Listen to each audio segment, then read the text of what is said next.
러시아도 포기했습니다. 미국도 손을 들었습니다. 80년간 전 세계 강대국이 수조 원을 쏟아붓고도 깨지 못한 기술의 벽. 그런데 광산 하나 없는 대한민국이 세계 최초로 뚫어버렸습니다. 전 세계가 발칵 뒤집혔습니다. 제조 원가는 절반으로 폭락했고 강대국들의 독점 체제가 하루아침에 무너졌습니다. 그리고 밝혀진 충격적인 반전. 그 기술의 출발점은 러시아가 실패하고 봉인해버린 바로 그 연구였습니다. 지금부터 그 충격적인 전말을 공개합니다. 시작하기 전 구독과 좋아요, 그리고 대한민국 화이팅 댓글로 한국을 응원해주세요.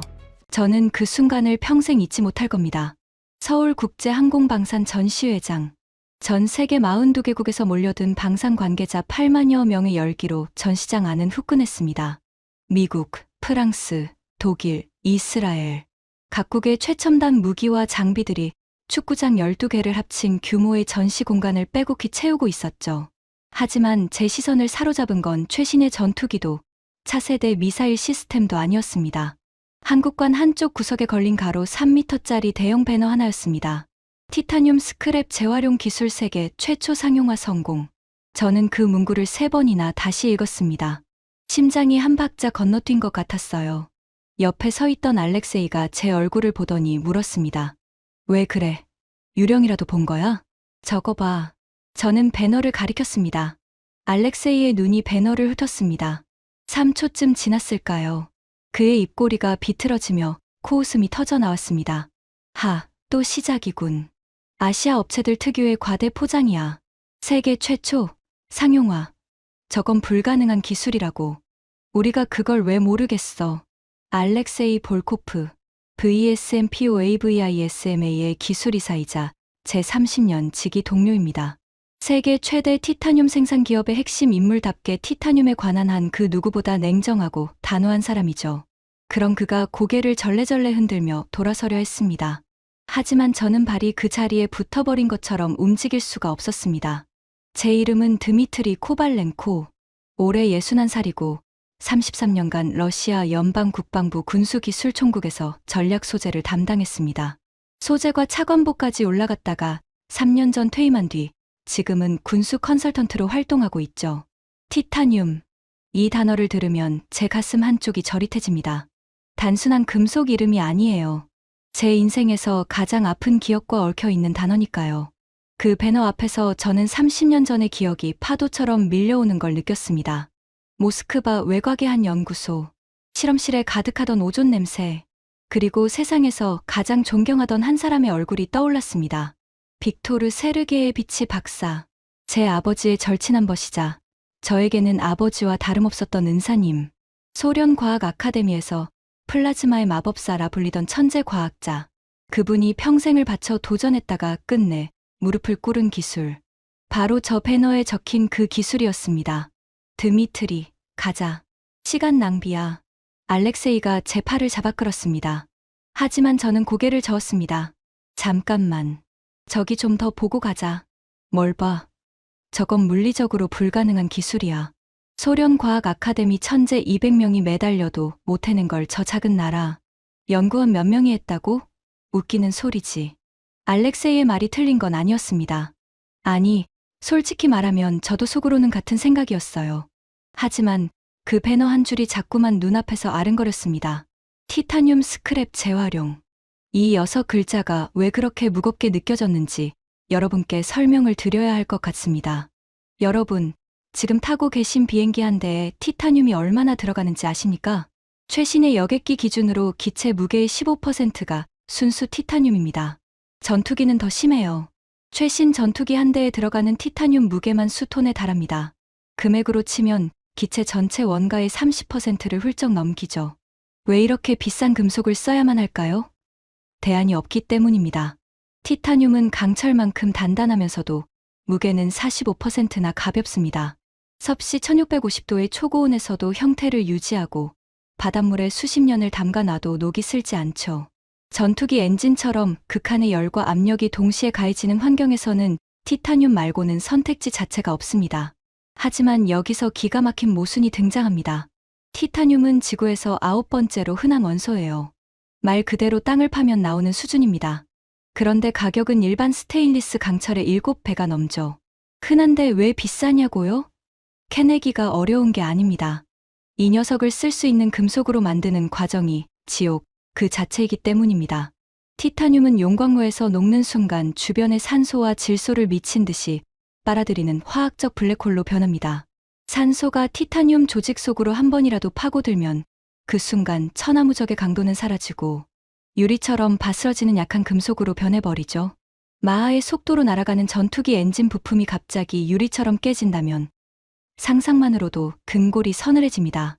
그래서 티타늄 가공은 완벽한 진공 상태에서 특수 장비로 극도의 정밀함을 요구하며 이루어집니다.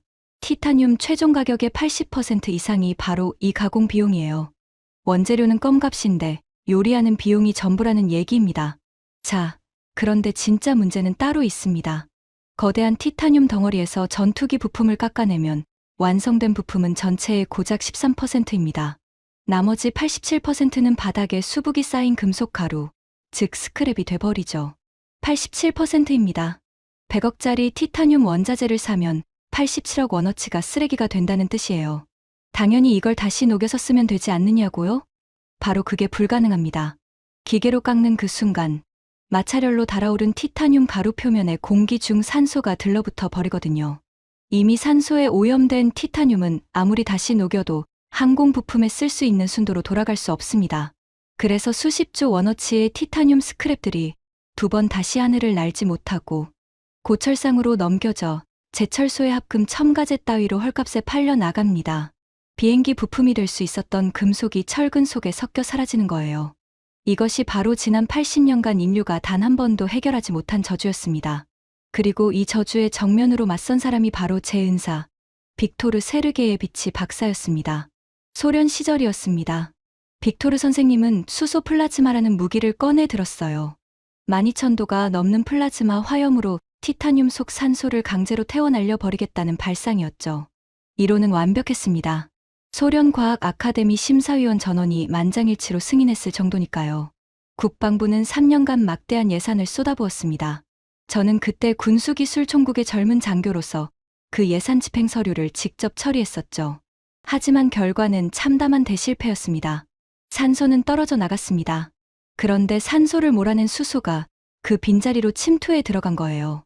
티타늄 조직 사이사이에 수소가 촘촘히 박혀버리자 이번에는 금속이 과자처럼 바삭바삭 부서지기 시작했습니다. 암세포를 죽이려고 방사선을 쏘았는데 정상 세포까지 다 태워버린 셈이죠. 당시 기술로는 10,000도가 넘는 플라즈마의 온도와 반응 시간을 정밀하게 조절할 방법이 없었습니다. 빅토르 선생님은 실험실에서 쪼그려 앉아 머리를 감싸 쥐셨습니다. 구부정한 등이 가늘게 떨리고 있었어요. 저는 차마 말을 걸 수가 없었습니다. 연구비 삭감 통보가 내려온 건 그로부터 2달 뒤였습니다. 저는 그 서류에 직접 도장을 찍어야 했습니다. 손이 떨렸어요. 펜을 잡는 손가락 끝에 힘이 들어가지 않았습니다. 하지만 국방부의 결론은 명확했죠. 이것은 신의 영역이다. 더 이상의 예산 투입은 불가하다. 도장을 찍고 서류를 덮는 순간 문 밖에서 빅토르 선생님과 눈이 마주쳤습니다. 선생님은 아무 말씀도 하지 않았습니다. 그저 복도 창문 너머로 보이는 모스크바의 회색 하늘을 바라보고 계셨어요. 그 옆모습이 지금도 눈에 선합니다. 그 뒤로 빅토르 선생님은 무너져 내리셨습니다.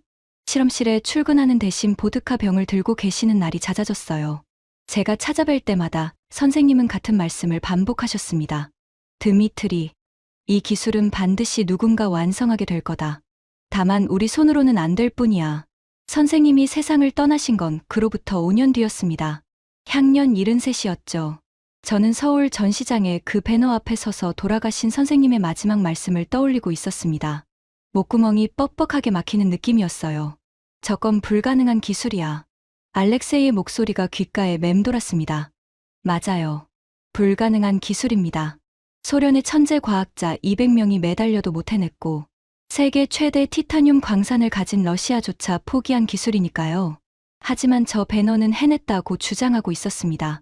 사기인지 기적인지 직접 확인해야겠다는 생각이 머릿속을 지배하기 시작했습니다. 전시회가 끝난 다음 날 저는 한국재료연구원, 영어 약자로 KIMS라고 불리는 곳에 방문 요청을 넣었습니다. 검증을 빙자한 방문이었지만 솔직히 말하면 제 속내는 사기를 증명하겠다는 쪽에 가까웠어요. 알렉세이도 동행했습니다. 아니, 동행한 정도가 아니라 저보다 더 의욕적이었죠. 내가 직접 가서 저 허풍쟁이들 면전에서 틀린 부분을 짚어줄 거야. VSMPOAVISMA 기술이사인 내가 검증하면 그걸로 끝이지. 알렉세이는 비행기 안에서도 계속 코웃음을 쳤습니다. 저도 겉으로는 그의 말에 고개를 끄덕였지만 가슴 한구석에서는 묘한 불안감이 자꾸만 고개를 들었습니다. 정말 만약에 저 기술이 진짜라면? 그 생각을 떨쳐내려 했지만 쉽지 않았습니다. KIMS 연구소는 경상남도 창원에 있었습니다. 서울에서 차로 4시간 가까이 달려야 하는 거리였죠. 차창 밖으로 한국의 풍경이 스쳐 지나갔습니다. 깔끔하게 정비된 고속도로, 곳곳에 솟아있는 아파트 단지들, 사너리를 감아 도는 터널들. 하지만 제 머릿속은 온통 빅토르 선생님의 낡은 연구, 노트 생각뿐이었습니다. 출국 전 집 서재에서 꺼내 가방 밑에 넣어둔 그 노트. 누렇게 바램 표지에 선생님의 필체로 적힌 플라즈마, 탈산소 프로젝트라는 제목이 눈에 밟혀 있었죠. 연구소에 도착한 건 오전 10시였습니다. 첫인상은 솔직히 실망이었습니다. 전시장에서 봤던 대단한 배너에 비해 연구소 건물은 소박했어요. 러시아의 연구시설들, 모스크바 국립 과학센터나 노보시비르스크의 핵물리 연구소 같은 곳에 비하면 규모가 훨씬 작았습니다. 건물 5동이 나지막하게 모여있는 캠퍼스 형태였죠. 알렉세이가 제 귀에 대고 속삭였습니다. 봐라. 이런 규모로 세계 최초를 해냈다고? 우리 VSMPOAVISMA 본사 연구동 하나만큼도 안 되잖아. 저도 속으로 그렇게 생각하고 있었습니다. 러시아 티타늄 연구소의 위용에 비하면 이곳은 동네 대학교 실험실 수준으로 보였으니까요. 회의실로 안내받아 앉은 뒤 10분쯤 기다렸을까요? 문이 열리며 한 남자가 들어왔습니다. 단정한 흰색 연구복, 은퇴 안경, 보통 체구의 말라른 인상, 나이는 40대 후반으로 보였습니다. 표정에 감정의 기복이 거의 없었어요. 마치 실험 데이터처럼 건조하고 정확한 인상이었죠. 안녕하십니까. KIMS 티타늄 소재 연구팀 수석 연구원 박진우입니다. 악수를 나누는 순간 그의 손바닥에서 미세하게 거친 촉감이 느껴졌습니다. 책상에서만 앉아있는 관료의 손이 아니었어요. 수천 번의 실험을 직접 수행한 연구자의 손이었습니다. 하지만 그게 무슨 의미가 있겠습니까? 중요한 건 결과니까요. 알렉세이가 자리에 앉자마자 공격을 시작했습니다. 단도직입적으로 묻겠습니다. 전시회에서 티타늄 스크랩 재활용 기술을 상용화했다고 발표하셨는데 구체적으로 어떤 방식입니까? 우리 러시아를 포함해 미국, 일본, 유럽 어디도 해내지 못한 기술을 한국이 최초로 했다는 게 사실입니까? 알렉세이의 목소리에는 정중함의 껍데기, 아래로 노골적인 불신이 묻어 있었습니다. 박진우 박사는 표정 하나 변하지 않았습니다. 마치 이런 반응을 수백 번 겪어본 사람처럼요. 네, 사실입니다. 그리고 내일 직접 보여드리겠습니다. 그 짧은 대답에 담긴 확신, 허풍이나 과장의 냄새가 전혀 나지 않았습니다. 저는 그 순간 등 뒤로 묘한 전율이 스치는 걸 느꼈습니다. 알렉세이는 팔짱을 낀 채 의자 등받이에 몸을 기대며 말했습니다. 좋습니다. 내일 보여주신다니 기대하겠습니다. 하지만 미리 말씀드리죠.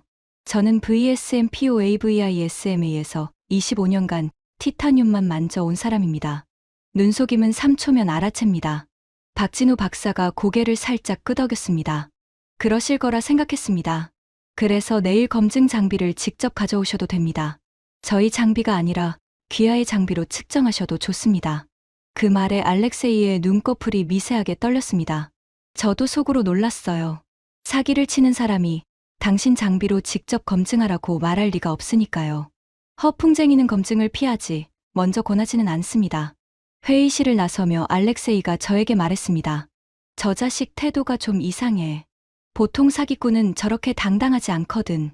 저도 같은 생각이었습니다. 하지만 입 밖으로 꺼내지는 않았어요. 그날 밤 창원 시내의 한 호텔방에서 저는 잠을 이룰 수가 없었습니다. 침대 옆 탁자 위에 빅토르 선생님의 연구 노트를 펼쳐놓고 30년 전 선생님이 적어 내려간 수식과 실험 기록을 한 줄 한 줄 다시 읽었습니다. 노트 마지막 페이지에 선생님의 필체로 이렇게 적혀 있었습니다. 1단계 탈산소 성공. 그러나 2단계 수소 제거 실패. 동시 처리의 한계. 다른 방법이 있을 것이다. 반드시. 그 밑에 연필로 흐릿하게 덧붙인 한 줄이 더 있었습니다. 단계를 분리할 수 있다면. 저는 그 문장 위에 손가락을 올렸습니다. 30년 전에는 보이지 않았던 그 한 줄이 지금은 섬광처럼 눈에 꽂혔습니다. 단계를 분리한다. 한 번에 하지 않고 나눈다. 설마 한국 연구진이 바로 그 방법을 찾아낸 건 아닐까? 창밖으로 창원 시내의 불빛이 반짝이고 있었습니다. 어두운 밤하늘 아래 한국의 작은 도시가 평화롭게 잠들어 가고 있었죠. 하지만 제 머릿속은 폭풍이 몰아치고 있었습니다. 내일이면 알게 될 것입니다. 80년 묵은 저주가 정말로 깨졌는지 아니면 그저 또 하나의 허풍에 불과한지를. 그리고 저는 그때까지도 몰랐습니다. 내일 제가 보게 될 것이 제 인생의 모든 확신을 뿌리째 흔들어 버릴 거라는 사실을요. 다음 날 아침 9시 KIMS 연구소 3동 지하 1층 특수실험실. 문을 열고 들어서는 순간 공기가 달랐습니다. 바깥의 습한 공기와는 완전히 다른 차갑고 건조한 기류가 피부를 감쌌어요. 실험실 전체가 정밀한 온습도 관리 아래 놓여 있다는 뜻이었습니다. 벽면을 따라 들어선 장비들이 눈에 들어왔습니다. 진공 아크로, 플라즈마 반응기, 가스 크로마토그래프, 전자연미경. 하나하나가 수억 원대의 고가 장비였죠. 규모는 작았지만 밀도가 높았습니다. 러시아 연구소처럼 넓은 공간에 장비를 흩어놓은 게 아니라 좁은 공간에 필요한 것만 빈틈없이 배치해 둔 형태였어요. 알렉세이가 둘러보며 중얼거렸습니다. 장비 자체는 나쁘지 않군. 하지만 이 정도 규모로 상용화까지 했다고? 우리 연구소 실험실 하나보다 작은데. 박진우 박사가 화이트보드 앞에 섰습니다. 손에 마커를 들고 우리를 향해 돌아섰죠. 시연에 앞서 이론적 배경을 먼저 설명드리겠습니다. 두 분의 시간이 허락하신다면. 알렉세이가 팔짱을 낀 채 고개를 끄덕였습니다. 빨리 끝내고 허점을 찾겠다는 표정이었죠. 박진우 박사가 마커를 들어 화이트보드에 쓰기 시작했습니다. 먼저 소련의 수소 플라즈마 프로젝트가 왜 실패했는지 말씀드리겠습니다. 그 한마디에 알렉세이의 눈빛이 날카로워졌습니다. 저도 등을 고추세웠어요. 자국의 실패를 외국 연구자가 분석한다. 기분 좋은 일은 아닙니다. 하지만 박진우 박사가 화이트보드에 그려나간 내용은 저를 얼어붙게 만들었습니다. 소련팀은 수소 플라즈마를 12,000도 이상으로 가열하여 티타늄 내부의 산소를 환원시키는 방식을 택했습니다. 이론적으로는 완벽했죠. 수소가 산소와 결합해 수증기로 빠져나가면 깨끗한 티타늄만 남으니까요. 정확했습니다. 빅토르 선생님이 설계한 공정 그대로였어요. 하지만 문제는 반응 속도의 비대칭이었습니다. 박진우 박사가 화이트보드에 두 개의 곡선을 그렸습니다. 산소가 빠져나가는 속도와 수소가 침투하는 속도. 이 두 곡선이 교차하는 지점이 존재합니다. 산소 제거가 85% 이상 진행되면 티타늄 내부에 빈 격자 자리가 생기고 바로 그 순간 수소가 폭발적으로 침투합니다. 소련팀은 이 교차점을 제어할 방법이 없었습니다. 제 손바닥에 땀이 배어나기 시작했습니다. 이 사람은 소련 연구의 실패 원인을 단순히 아는 게 아니었습니다. 빅토르 선생님이 30년 전 연구 노트 마지막 페이지에 적어놓은 그 문제점을 화이트보드 하나에 수학적으로 완벽하게 재현해내고 있었어요. 알렉세이도 눈치챈 모양이었습니다. 팔짱을 풀고 앞으로 몸을 기울이며 물었습니다. 당신이 어떻게 소련 연구 데이터를 갖고 있습니까? 그 자료는 기밀 해제가 안 됐을 텐데. 박진우 박사가 조용히 대답했습니다. 소련 원본 자료는 저희도 없습니다. 하지만 같은 실험을 저희가 직접 반복했습니다. 7년간 3,400회 넘게요. 실패의 패턴을 분석하면 원인은 자연스럽게 도출됩니다. 7년, 3,400회. 그 두 숫자가 공기 중에 떠도는 것처럼 느껴졌습니다. 3,400번이나 같은 실패를 반복했다는 뜻이었으니까요. 아니, 실패가 아닙니다. 실패의 원인을 3,400번에 걸쳐 체계적으로 해부한 것이죠. 저는 그 순간 깨달았습니다. 이 사람의 수준이 보통이 아니라는 것을. 박진우 박사가 화이트보드에 새로운 도식을 그리기 시작했습니다. 그래서 저희가 선택한 방법은 이겁니다. 외과 수술적 2단계 분리 공정. 그가 그린 도식은 단순했습니다. 하지만 그 단순함 뒤에 숨겨진 발상의 전환에 저는 머리를 한 대 맞은 것 같았습니다. 1단계. 수소 플라즈마로 산소를 완벽하게 제거합니다. 이 과정에서 수소가 침투하는 건 허용합니다. 아예 막으려 하지 않습니다. 알렉세이가 벌떡 일어섰습니다. 잠깐, 수소 침투를 허용한다고요? 그러면 수소 취성 때문에 금속이 다 망가지잖아요. 맞습니다. 1단계만으로는 쓸 수 없는 금속이 됩니다. 그래서 2단계가 있습니다. 박진우 박사의 목소리는 여전히 평온했습니다. 1단계에서 산소 제거가 완료되는 찰나, 즉시 2단계로 전환합니다. 고진공 환경에서 잔류 수소를 강제 탈기시키는 겁니다. 티타늄 격자 사이에 박혀있던 수소 원자들을 진공의 힘으로 하나하나 빨아냅니다. 저는 의자에 앉은 채로 몸이 굳어버렸습니다. 단계를 분리한다. 간밤에 빅토르 선생님의 연구 노트에서 읽었던 그 한 줄. 단계를 분리할 수 있다면. 흐릿한 연필 글씨로 적혀있던 그 문장. 선생님도 이미 답을 알고 계셨던 겁니다. 다만 그걸 실현할 기술이 30년 전에는 없었을 뿐이죠. 그리고 지금 선생님의 은퇴한 제자가 앉아있는 이 실험실에서 한국의 한 연구자가 바로 그 답을 실현해냈다고 말하고 있었습니다. 이론은 그럴듯합니다. 알렉세이가 코끝에 힘을 주며 말했습니다. 하지만 이론과 현실은 다릅니다. 1단계와 2단계를 전환하는 타이밍 제어가 가능합니까? 수소가 격자 깊숙이 침투하기 전에 빼내야 한다는 건데 그 윈도우가 겨우 몇 초에 불과할 텐데요. 좋은 질문이었습니다. 핵심을 찌르는 지적이었죠. 박진우 박사가 고개를 끄덕였습니다. 정확하십니다. 전환 윈도우는 약 4.7초입니다. 저희가 3,400회의 실험을 통해 확인한 최적의 전환 타이밍이죠. 4.7초. 수천 번의 실험 끝에 찾아낸 산소가 빠져나가고 수소가 깊이 침투하기 전에 그 찰나의 틈. 소련이 찾지 못했던 바로 그 골든 타임이었습니다. 알렉세이가 입술을 꽉 깨물었습니다. 더 이상의 이론적 반박이 나오지 않는 모양이었어요. 좋습니다. 이론은 들었으니 이제 실제로 보여주시죠. 박진우 박사가 실험실 안쪽을 향해 손을 내밀었습니다. 준비되어 있습니다. 실험 테이블 위에 은회색 금속 조각들이 놓여 있었습니다. 크기도 형태도 제각각인 티타늄 스크랩이었죠. 전투기 부품을 깎아내고 남은 찌꺼기들이었습니다. 박진우 박사가 스크랩 하나를 집어들었습니다. 이것은 항공기 엔진 블레이드 가공 후 나온 티타늄 스크랩입니다. 현재 상태의 산소 농도를 먼저 측정하겠습니다. 그가 시편을 가스 분석기에 넣고 버튼을 눌렀습니다. 30초쯤 뒤 모니터에 숫자가 떠올랐습니다. 1820 ppm. 저는 그 숫자를 보고 고개를 끄덕였습니다. 예상 범위 아니었으니까요. 항공기 엔진에 사용할 수 있는 티타늄의 산소 농도 기준은 500 ppm 이하입니다. 1820이면 기준치의 3배를 훌쩍 넘는 쓰레기 중의 쓰레기죠. 이 스크랩을 지금부터 저희 공정에 투입합니다. 처리 시간은 약 40. 박진우 박사가 스크랩을 플라즈마 반응기에 넣었습니다. 두꺼운 스테인리스 챔버의 문이 닫히고 진공 펌프가 돌아가기 시작했습니다. 우문거리는 기계음이 실험실 전체를 채웠어요. 40분. 쉽게 말했지만 그 40분은 제 인생에서 가장 긴 40분이었습니다. 알렉세이는 반응기 옆에 서서 모니터에 뜨는 실시간 데이터를 노려보고 있었습니다. 혹시라도 이상한 점이 보이면 즉시 지적하겠다는 태세였죠. 저는 몇 걸음 떨어진 곳에서 팔짱을 낀 채 서 있었습니다. 하지만 심장은 무대 위의 드러머처럼 미친 듯이 두들기고 있었어요.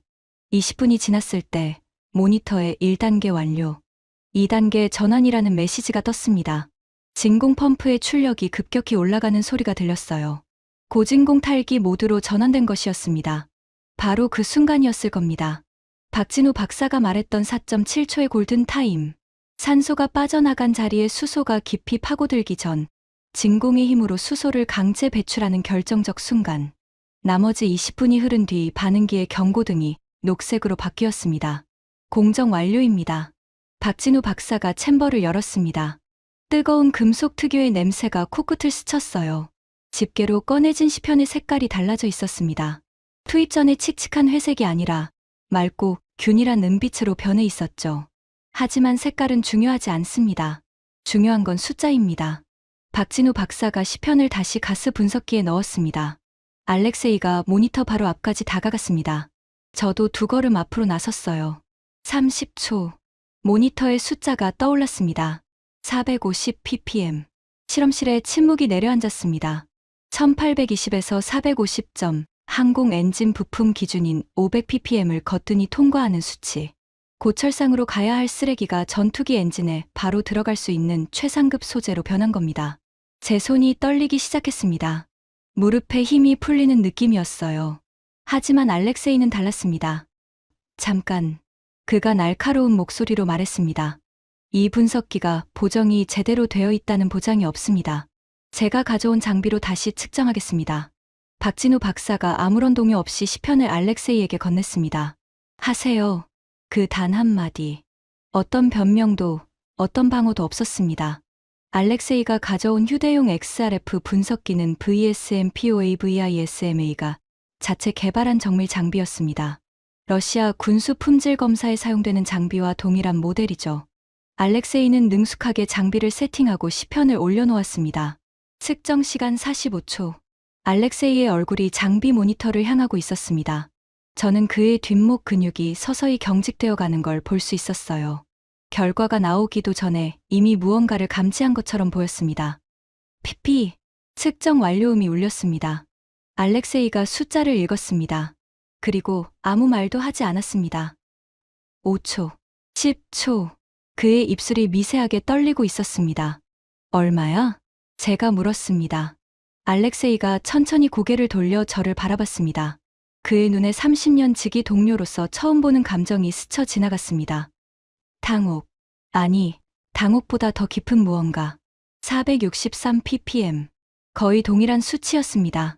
장비 오류가 아니었습니다. 한국 장비의 조작도 아니었습니다. 러시아가 자랑하는 최고 정밀도의 분석 장비가 한국 연구진의 결과를 그대로 확인해 준 겁니다. 알렉세이가 장비를 내려놓았습니다. 금속이 테이블에 부딪히며 탁 소리가 났어요. 실험실 안의 정적 속에서 그 소리가 유난히 크게 울렸습니다. 장비 문제가 아니야. 알렉세이가 저를 향해 말했습니다. 목소리에서 아까의 자신감은 사라져 있었어요. 저는 아무 대답도 하지 못했습니다. 목구멍이 바짝 말라 있었거든요. 대신 시편을 손에 들어 올렸습니다. 불과 40분 전까지 쓰레기였던 금속 조각. 지금은 전투기 엔진에 바로 장착해도 되는 최상급 티타늄. 손바닥 위에서 묵직하게 느껴지는 그 무게가 80년 역사의 무게처럼 느껴졌습니다. 점심 식사 후 박진우 박사가 추가 시연을 제안했습니다. 오전에 보신 건 단일 시편이었습니다. 오후에는 대량 처리 공정을 보여드리겠습니다. 그리고 처리 전후의 미세 조직 비교도 함께요. 알렉세이가 고개를 끄덕였습니다. 오전의 충격에서 어느 정도 회복한 모양이었지만 목소리에는 여전히 힘이 없었어요. 단일 시편은 인정합니다. 하지만 대량 생산에서도 품질 편차가 없는지는 별개의 문제죠. 한 개 잘 만드는 거랑 1000개를 똑같이 만드는 건 완전히 다른 차원이니까. 그건 맞는 말이었습니다. 실험실에서 한두 개 성공하는 것과 산업 현장에서 수천 개를 일관되게 생산하는 것은 하늘과 땅 차이니까요. 러시아가 수많은 첨단 기술을 개발하고도 상용화에 실패한 이유가 바로 여기 있었습니다. 오후 시연은 옆 건물의 파일럿 플랜트에서 진행되었습니다. 실험실보다 10배는 큰 공간에 산업용 규모의 플라즈마 반응기가 설치되어 있었어요. 박진우 박사가 50kg 분량의 티타늄 스크랩을 반응기에 투입했습니다. 스크랩들은 크기도, 형태도, 산소 오염 정도도 제각각이었죠. 실제 산업 환경에서는 이렇게 불균일한 스크랩이 들어옵니다. 저희 공정은 이 불균일성을 감안하여 설계되어 있습니다. 처리 시간은 3시간이었습니다. 그동안 박진우 박사는 우리를 옆방의 분석실로 안내했습니다. 벽면 전체를 차지하는 대형 모니터에 과거 생산 데이터가 표시되어 있었어요. 지난 18개월간 처리한 배치별 산소 농도 데이터였습니다. 저는 그 그래프를 보고 숨이 멎는 줄 알았습니다. 378개 배치. 단 하나의 예외도 없이 전부 500ppm 이하. 평균 산소 농도는 438ppm. 표준 편차는 겨우 22점. 제가 33년간 군수 품질 관리를 해온 사람으로서 단언합니다.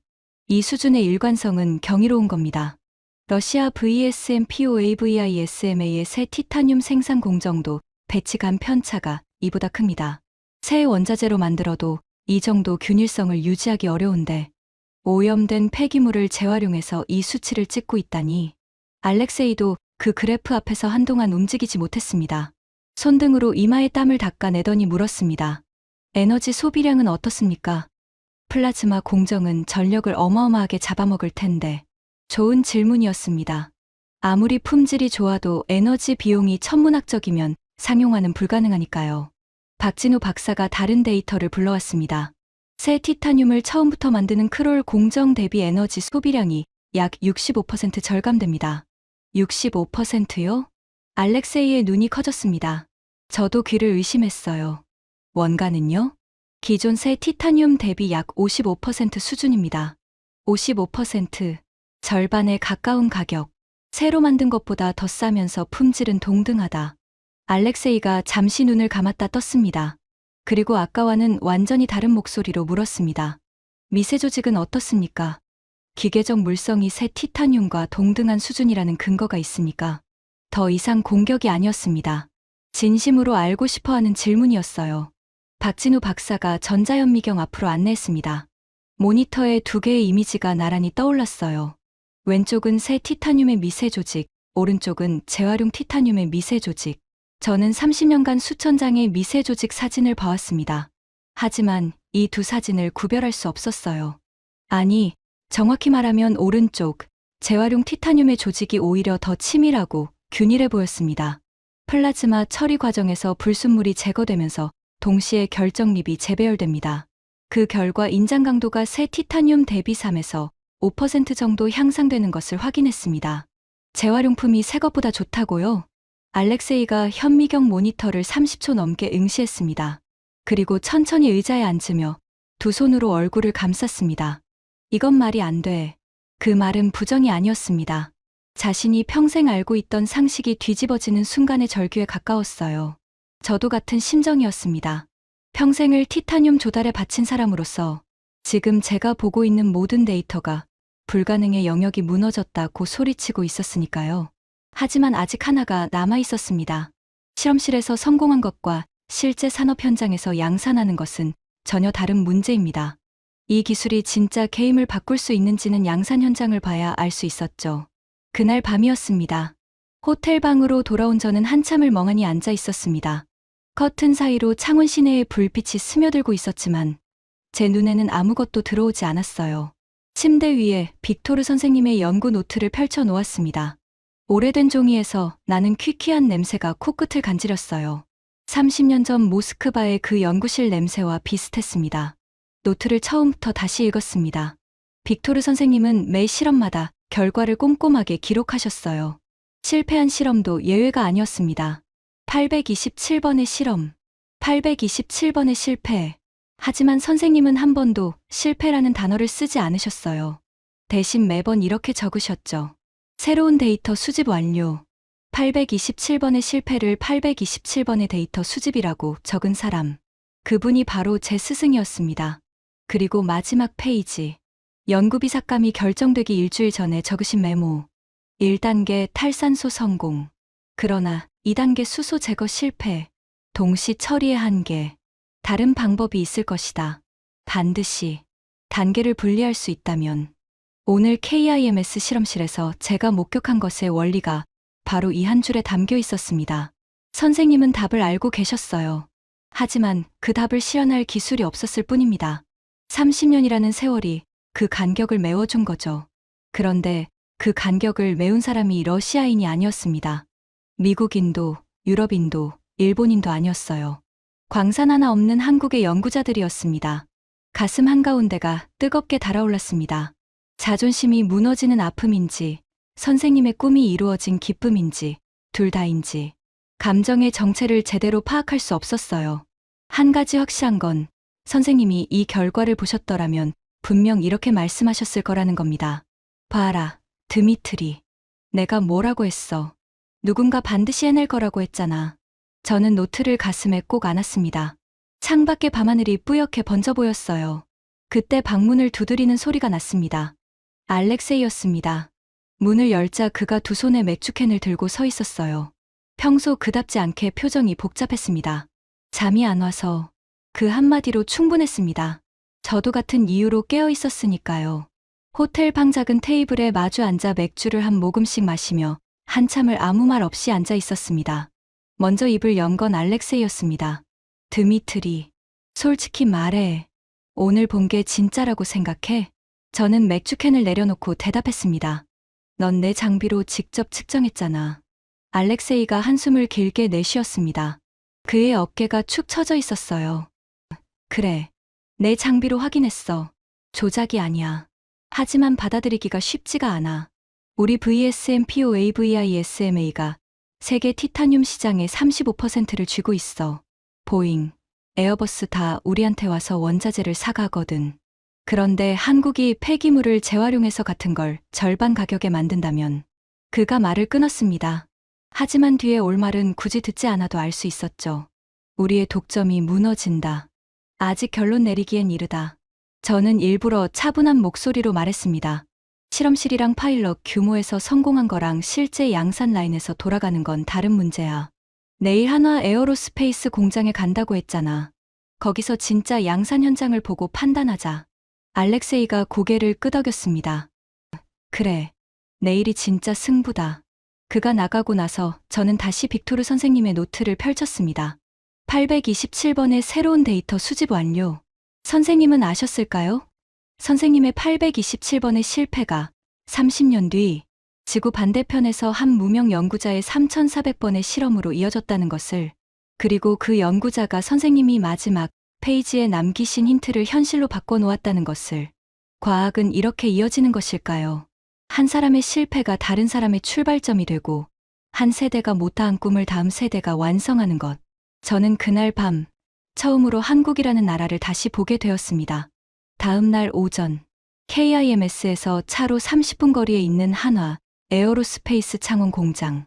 입구부터 분위기가 달랐습니다. KIMS가 과학자들의 조용한 작업 공간이었다면 이곳은 철과 불이 부딪히는 전쟁터였어요. 거대한 공장 건물들이 줄지어 서 있고 곳곳에서 금속을 다루는 날카로운 소리가 쉴 새 없이 울려 퍼지고 있었습니다. 안내를 맡은 건 한화 에어로스페이스의 엔진 소재 담당 부장이었습니다. 그가 우리에게 안전모와 보호 안경을 건네주며 말했습니다. 두 분이 오늘 보실 곳은 KF-21 보람의 엔진 부품 제조 라인입니다. KIMS에서 개발한 재활용 공정이 실제 양산에 적용되는 현장이죠. KF-21 보람의 대한민국 최초의 국산 초음속 전투기. 그 심장인 제트 엔진의 핵심 부품을 재활용 티타늄으로 만들고 있다는 뜻이었습니다. 솔직히 말해서 이 시점까지도 저는 어딘가에 함정이 있을 거라고 생각했습니다. 실험실 수준의 성공은 인정합니다. 하지만 실제 전투기 엔진에 재활용 티타늄을 쓴다. 그건 완전히 차원이 다른 이야기니까요. 전투기 엔진은 지구상에서 가장 가혹한 환경 중 하나입니다. 엔진 내부 온도는 1400도를 넘기고 터빈 블레이드는 초당 수만 회전을 견뎌야 합니다.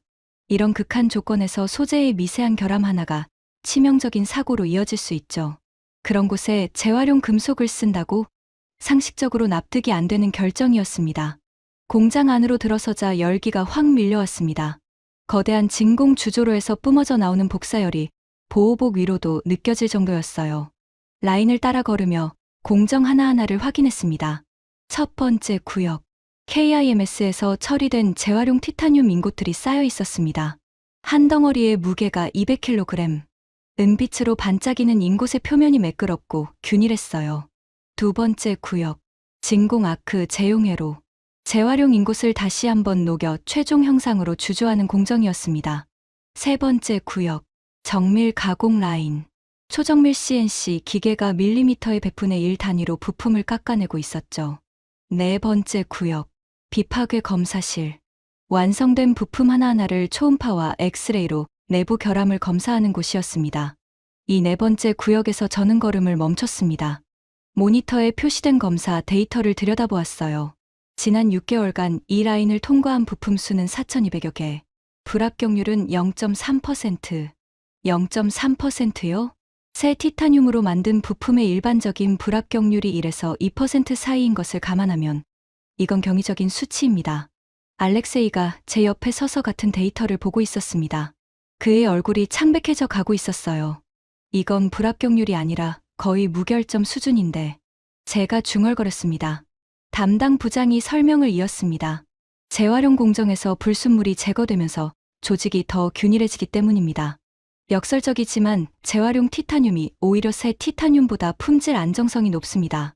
쓰레기에서 만든 게 새 것보다 낫다. 이 말이 미국이나 유럽의 항공 관계자들 귀에 들어가면 어떤 반응을 보일까요? 아마 저와 알렉세이처럼 처음에는 코웃음을 치겠죠. 하지만 데이터 앞에서는 누구도 부정할 수 없을 겁니다. 라인의 끝에서 완성된 부품 하나를 직접 손에 들어보았습니다. KF-21 엔진의 컴프레서 블레이드였어요. 손바닥 위에 올려놓으니 가볍고 차가운 금속의 촉감이 전해졌습니다. 불과 며칠 전까지 공장 바닥에 굴러다니던 고철 부스러기가 지금은 초음속, 전투기의 심장을 구성하는 정밀 부품으로 다시 태어나 제 손 위에 놓여 있었습니다. 알렉세이가 같은 부품을 들어 올렸습니다. 그의 손이 미세하게 떨리고 있었어요. 25년간 티타늄만 다뤄온 사람의 손에서 그 떨림이 의미하는 바가 무엇인지 저는 알 수 있었습니다. 납기는 어떻습니까? 알렉세이가 물었습니다. 목소리에서 아까의 적대감은 완전히 사라져 있었어요. 순수한 엔지니어의 호기심만 남아 있었죠. 기존의 해외에서 새 티타늄 원자재를 수입할 때는 주문부터 입고까지 48일이 걸렸습니다. 지금은 재활용 공정 덕분에 자체 조달이 가능해져 9일이면 소재가 라인에 투입됩니다. 48일에서 9일, 80%가 넘는 시간 단축이었습니다. 그리고 한 가지 더 말씀드릴 게 있습니다. 담당 부장이 목소리를 낮추며 말했습니다. 이 공정 도입 이후 저희 러시아산 티타늄 의존도는 사실상 0%입니다. 그 순간 알렉세이의 얼굴이 돌처럼 굳었습니다. 그리고 저도요. 러시아산 티타늄 의존도 0%.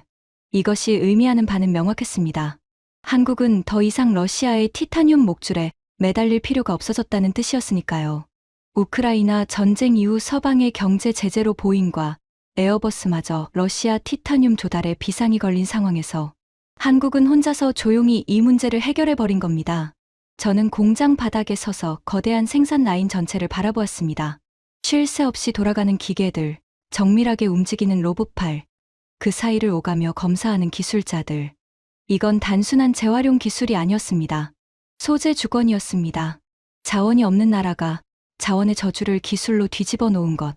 남들이 쓰고 버린 쓰레기를 주워 담아 가장 강력한 무기의 심장으로 부활시키는 연금술. 알렉세이가 여전히 부품을 손에 든 채 한마디도 하지 않았습니다.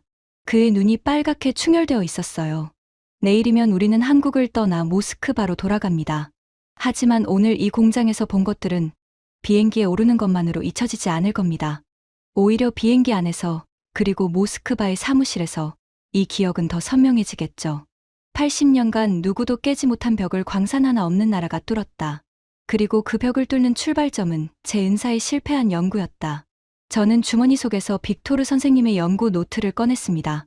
낡고해진 표지를 손끝으로 쓰다듬으며 아직 해야 할 일이 하나 남아 있다는 것을 깨달았습니다.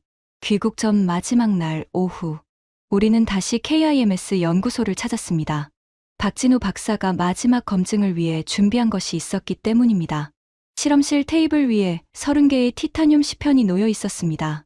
지난 6개월간 한화 에어로스페이스 양산 라인에서 무작위로 추출한 샘플이었죠. 제조 시기도, 투입된 스크랩의 출처도, 가공 조건도 전부 다른 것들이었습니다. 이 30개 시편의 산소 농도와 기계적 물성을 두 분이 직접 검사해 주십시오. 박진우 박사가 말했습니다. 그리고 덧붙였어요. 저희 장비가 아니라 볼코프 이사님의 장비로 하셔도 됩니다. 분석 방법도, 시편 선택도 전부 두 분의 판단에 맡기겠습니다. 알렉세이가 고개를 끄덕였습니다. 이번에는 아무런 비아냥도 없었어요. 오히려 조심스러운 표정이었습니다. 검사는 3시간이 걸렸습니다.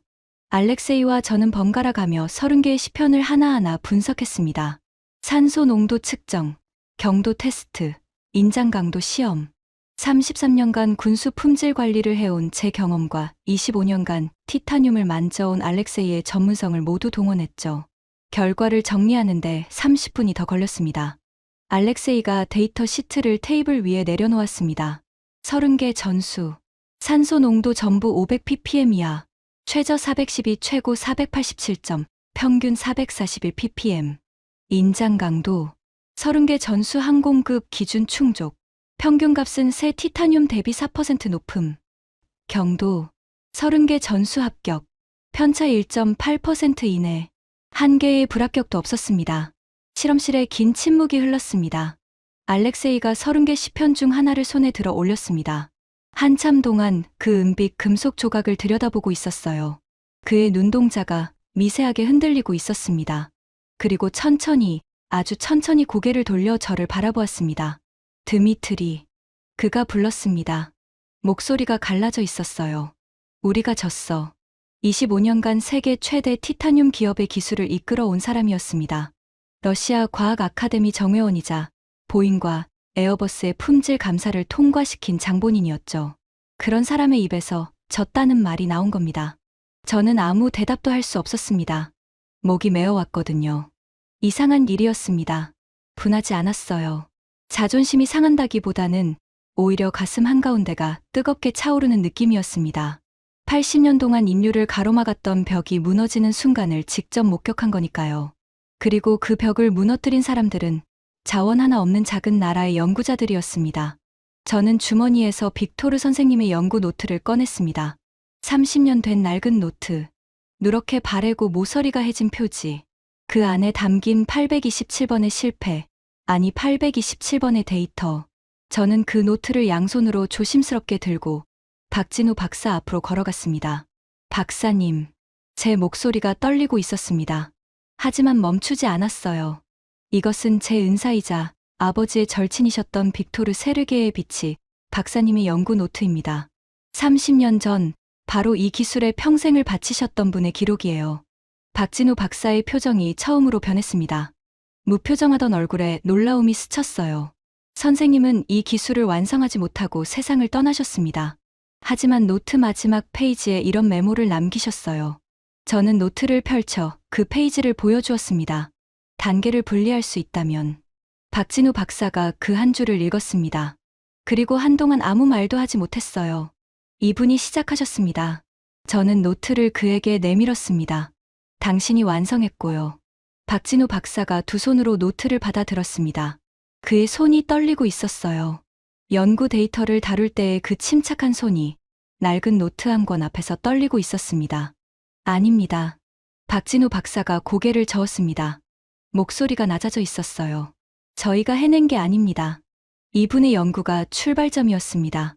소련의 실패 데이터를 논문으로 접했을 때 저희는 여기서부터 시작하면 된다는 걸 알았습니다. 선배님들의 실패가 없었다면 저희도 7년을 허비했을 겁니다. 저는 그 말을 듣는 순간 눈시울이 뜨거워졌습니다. 빅토르 선생님. 선생님의 827번의 실패가 헛되지 않았습니다. 선생님이 모스크바의 실험실에서 쌓아 올린 데이터가 지구 반대편 창원이라는 작은 도시의 연구실에서 꽃을 피웠습니다. 선생님이 마지막에 남기신 그 한 줄의 힌트를 누군가 찾아냈습니다. 그리고 현실로 만들었습니다. 알렉세이가 제 옆에 서서 어깨를 잡아주었습니다. 그의 손에서도 미세한 떨림이 전해져 왔어요. 모스크바행 비행기 안에서 저는 창밖을 내다보고 있었습니다. 구름 사이로 한반도의 윤곽이 점점 작아져 갔어요. 그 작은 나라, 광산 하나 없는 나라. 하지만 그 나라가 방금 인류 80년의 숙제를 풀어버렸습니다. 알렉세이가 옆자리에서 말했습니다. 드미트리, 돌아가면 뭘 할 거야? 저는 창문에서 시선을 거두고 대답했습니다. 보고서를 쓸 거야. 보고서? 러시아 과학 아카데미에 제출할 보고서. 한국과의 소재 기술 공동 연구를 제안하는 내용이야. 알렉세이가 눈을 크게 떴습니다. 공동 연구, 기술 경쟁 상대국이잖아. 맞아. 하지만 빅토르 선생님이 시작한 걸 한국이 완성했어. 그건 경쟁이 아니라 이어짐이야. 과학은 원래 그렇게 흘러가는 거잖아. 한 사람이 쌓은 벽돌 위에 다른 사람이 또 벽돌을 올리고. 국적은 달라도 꿈은 같으니까. 알렉세이가 한참을 침묵했습니다. 그리고 작게 고개를 끄덕였어요. 빅토르 박사님이 들으시면 좋아하셨을 거야. 저는 웃었습니다. 오랜만에 진심으로 웃은 것 같았어요. 비행기가 구름 위로 올라갔습니다. 창밖이 온통 하얀 빛으로 가득 찼어요. 한국에서의 사흘이 제게 가르쳐 준 것은 단순한 기술의 우열이 아니었습니다. 중요한 건 자원의 크기가 아니라는 것. 티타늄 광산이 있느냐 없느냐가 아니라 남들이 쓰레기라고 버린 것에서 가능성을 보는 눈이 있느냐 없느냐. 80년간 불가능하다고 낙인 찍힌 기술 앞에서 고개를 숙이느냐. 아니면 3,400번을 더 도전하느냐. 빅토르 선생님은 827번의 실험 끝에 멈추셔야 했습니다. 한국의 연구자들은 거기서 3,400번을 더 나아갔죠. 합치면 4,200번이 넘는 도전입니다. 불가능이란 아직 충분히 시도하지 않았다는 말의 다른 이름이었을 뿐입니다. 저는 모스크바에 도착하면 가장 먼저 빅토르 선생님의 묘소에 가려고 합니다. 선생님 묘비 앞에 서서 이렇게 말씀드릴 거예요. 선생님, 누군가 해냈습니다. 선생님이 시작하신 그 꿈을 완성한 사람들이 있었습니다. 광산은 없지만 포기를 모르는 사람들이었어요. 그리고 이 이야기를 듣고 계신 여러분께도 말씀드리고 싶습니다. 지금 이 순간에도 대한민국의 어딘가에서 남들이 불가능하다고 던져버린 문제 앞에 고개를 숙이지 않는 연구자들이 있습니다. 화려한 조명 아래가 아니라 형광등, 불빛이 지직거리는 좁은 실험실에서 오늘도 묵묵히 데이터를 쌓고 있는 사람들이 있어요. 87%의 쓰레기를 100%의 가치로 바꿔낸 기적. 그 기적은 하늘에서 떨어진 게 아닙니다. 4200번의 실패 위에 올려진 단 한 번의 성공이었습니다. 대한민국. 광산 하나 없이 티타늄 강국이 된 나라. 러시아도, 미국도, 일본도 포기한 기술을 세계 최초로 완성한 나라. 저는 33년간 러시아 국방부에서 세계 최강의 소재 기술력을 자부해왔습니다. 하지만 오늘 저는 기꺼이 고개를 숙입니다. 이건 패배가 아닙니다. 인류가 한 걸음 더 나아간 것이니까요. 빅토르 선생님의 마지막 말씀이 다시 떠오릅니다. 이 기술은 반드시 누군가 완성하게 될 거다. 네, 선생님. 누군가 해냈습니다. 그 누군가는 대한민국이었습니다.